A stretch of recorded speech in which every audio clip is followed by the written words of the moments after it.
अस्सलाम वालेकुम एवरीवन, कैसे हैं आप सब लोग। उम्मीद है कि सब ठीक ठाक होंगे। आज का जो मेन्यू है वो है आलू और मटर वाला पुलाव। तो चलें, यूनिक स्टाइल में है, ट्राई करते हैं। यहाँ सबसे पहले मैं मटर छीलने बैठी हुई थी।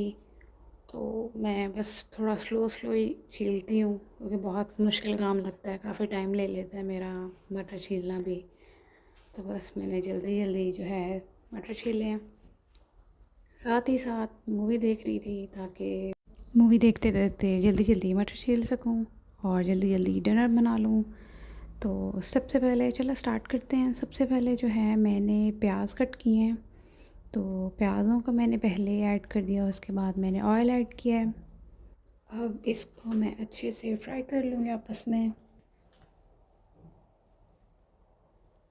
ये जब थोड़ा सा इसका कलर चेंज हो जाएगा उसके बाद एक नई टेक्निक है जो मैं आज ट्राई कर रही हूँ कि जो थोड़ा सा ऑयल बचा होगा उसके अंदर मैं 2 अंडे अच्छे से फेंट के उसके अंदर जो ज़रदा रंग है वो ऐड करके इसको अच्छे से स्क्रैम्बल्ड बना के वो इसमें ऐड कर रही हूँ। जैसे फ्राइड राइस में जो फ्राइड एग की तरह जो उसकी शेप आती है वैसे ही देनी है, सेम टू सेम, बट थोड़ा सा डिफरेंट लुक आ जाएगी।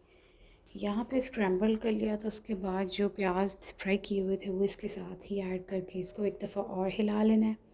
उसके बाद जो मैंने टमाटर और ग्रीन मिर्च हैं वो ऐड कर दूँगी। ग्रीन मिर्च 4 से 5 ली हैं बगैर कटी हुई, तो वो ऐड कर दूँगी। अच्छे से मिक्स करूँगी, फिर मैं ज़ीरा ऐड करूँगी। नमक आपने अपने लिहाज से डालना है जितने चावल होंगे।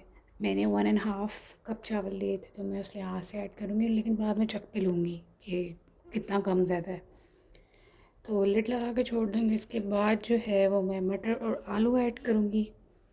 तो सबसे पहले इनको अच्छे से फ्राई करूँगी थोड़ा सा मसाले के साथ। तो यहाँ पे मैं अच्छे से मिक्स कर रही हूँ।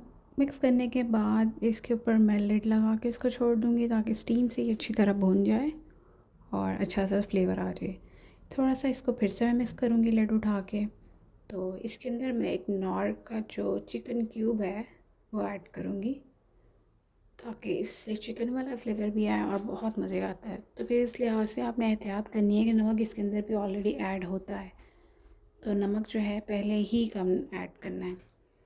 तो इसको भी अच्छे से मिक्स करेंगे। उसके बाद मैं थोड़ा सा पानी ऐड करूँगी। पानी की क्वांटिटी उतनी ही रखनी है, बट इसके जो थोड़ा सा पानी है वो पहले ऐड कर दूँगी ताकि मटर जो है वो अच्छे से गल जाए। अब मैं सारा का सारा पानी ऐड कर दूँगी। जब इन पानी को बॉयल आएगा तो इसके अंदर जो चावल थे वो मैं ऐड कर दूँगी सारे और अच्छे से मिक्स कर लूँगी इसको आपस में हल्के हाथों से ताकि जो चावल हैं वो टूटे ना। और इस टाइम पे आके मैं थोड़ी सी धनिया ऐड करूँगी। बस इसको मिक्स करके इसके ऊपर लिड लगा दूँगी। ये देखें जी, लिड उठाने के बाद जो है वो चावल ऑलमोस्ट पक चुके हैं। ये मैं आपको इसको हिला के भी दिखाती हूँ।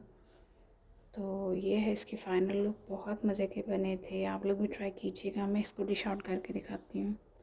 तो अगर आपको ये छोटी सी रेसिपी अच्छी लगी हो तो do follow me and subscribe, like and share. Thank you so much.